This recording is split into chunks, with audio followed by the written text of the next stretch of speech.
আজকে আমি তোমাদের সাথে আমার লাস্ট থার্সডের ব্লগটা শেয়ার করব। তো সকালবেলা ঘুম থেকে উঠেই দেখি অনেক বৃষ্টি। আমার যেদিন বের হওয়ার প্ল্যান থাকবে সেই দিন এইদার অনেক বৃষ্টি হবে, না হয় অনেক জ্যাম থাকবে রাস্তায়। তো এখানে আমি ঘুম থেকে উঠে আমার জন্য সুন্দর একটা আউটফিট চুজ করলাম আজকে। আর সাথে আমি প্রথমে এই ব্ল্যাক কানের দুলটা নিয়েছিলাম, তারপর আমি চিন্তা করলাম যে না, এই ম্যাজেন্ডা কালারটাই বেশি মানিয়েছে। সাথে ম্যাচিং করে নিয়েছিলাম এই ব্যাগটা, আসছিল এই কিউট ব্রেসলেটটা, তারপরে এই ম্যাচিং করে জুতাটাও নিয়েছিলাম। তারপর সবকিছু রেডি করে চলে গেলাম শাওয়ার নিতে। পরে তাড়াহুড়া করে রেডি হয়ে আমি আর আয়রা বের হয়ে যাব। আমার সাথে আজকে আয়রাও যাচ্ছে। আর আজকে আমরা যাচ্ছি হচ্ছে আমার একটা ফ্রেন্ডের বার্থডেতে। আমার এই ফ্রেন্ডের সাথে আয়রারও অনেক ভালো ফ্রেন্ডশিপ, তো এর জন্য আয়রাকেও বলেছে খুব করে নিয়ে যেতে। তো এখানে আমরা প্রথমে গিয়েছিলাম একটা কেক পিক করতে, যেহেতু আমরা বুফে খেতে যাচ্ছি। কেকটা দরকার ছিল না, বাট বার্থডেতে কেক ছাড়া আসলে হয়ই না। পরে আমরা একটা কেক নিলাম, তারপর কিছু গিফট নিলাম। তারপর আমি আর আয়রা চলে গেলাম মিস্টার বাফেটে লাঞ্চ করার জন্য। এটা রিলসটা আমি অলরেডি তোমাদের সাথে শেয়ার করেছি, তোমরা যদি এখনো কেউ না দেখে থাকো তাহলে অবশ্যই দেখে নেবে। তো ওই দিন রাস্তায় এত পরিমাণ জ্যাম ছিল যে আমাদের যেতে যেতেই অনেক লেট হয়ে গিয়েছিল। তো আমরা প্রায় 1:30টার দিকে গিয়েছিলাম। তো যেই আমরা প্রথমে স্টার্টার নিলাম। তো এখানে স্টার্টারে অনেক কিছু ছিল।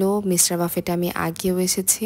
নারায়ণগঞ্জে ভালো বাফেট বলতে এই মিস্টার বাফেটটাই আছে। বুফেতে গেলে মনে হয় সব কিছু খেয়ে ফেলবো, বাট আসলে খাওয়া যায় না এত কিছু একসাথে। তো প্রথমেই আমরা এপিটাইজারে অনেক কিছু খেলাম। ওইখানকার মোমোটা আমার অনেক ভালো লেগেছে এবার, গতবার একদমই ভালো লাগেনি। পরে ওইখানকার চিকেন ফ্রাইটাও আমার অনেক বেশি ফেভারিট। তারপর এখানে মেন ডিশে আমি অনেক কিছু একবারে নিয়ে আসলাম। তো এখানে অনেক কিছু ছিল, বিরিয়ানি ছিল, ফ্রাইড রাইস ছিল, ভুনা খিচুড়ি ছিল। তো এখানে আমি সব কিছু নিয়ে এসেছি, বাট কিছু আর খেতে পারিনি তেমন। পরে মেন ডিশ খাওয়ার পরে আমরা চলে গেলাম ডেজার্টের সেকশনে। সত্যি বলতে বাফেটের ডেজার্টগুলো একদমই ভালো হয় না। আর এখানে অনেকগুলো আইটেম ছিল, বাট আমি কিছু কিছু আইটেম নিয়ে এসেছিলাম। তো এখানে ডেজার্ট থেকে আমি অনেকগুলা পুডিং নিয়েছিলাম, সাথে কয়েকটা পেস্ট্রি নিয়েছিলাম, ব্রাউনি ছিল, জর্দা ছিল, এখানে কাপকেক ছিল। তো এখানে আমি তো নিয়ে এসেছিলাম অনেক কিছুই, বাট কয়েকটা আইটেম ট্রাই করে পরে আর করা হয়নি। পরে আমরা ডেজার্ট শেষ করে দেখলাম আরো অনেকক্ষণ বাকি। তো আমরা আবার স্টার্টার থেকে শুরু করলাম। তো এখানে আমরা স্যুপ নিলাম, আমার স্টার্টারে যা যা পছন্দ ছিল আমরা সেগুলাও নিলাম।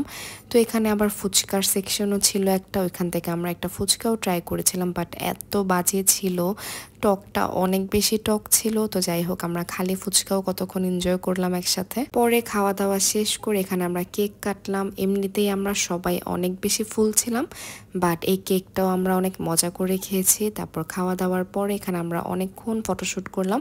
আর ওই দিন অনেক বেশি ক্রাউড ছিল। আমি লাস্ট টাইম যখন গিয়েছি তখন একদমই ভিড় ছিল না, বাট এবার অনেক ক্রাউড পেয়েছি। তো সবাই মিলে মজা মজা করে লাঞ্চ করলাম। খাওয়া দাওয়া শেষ করে চলে আসলাম বাসায়।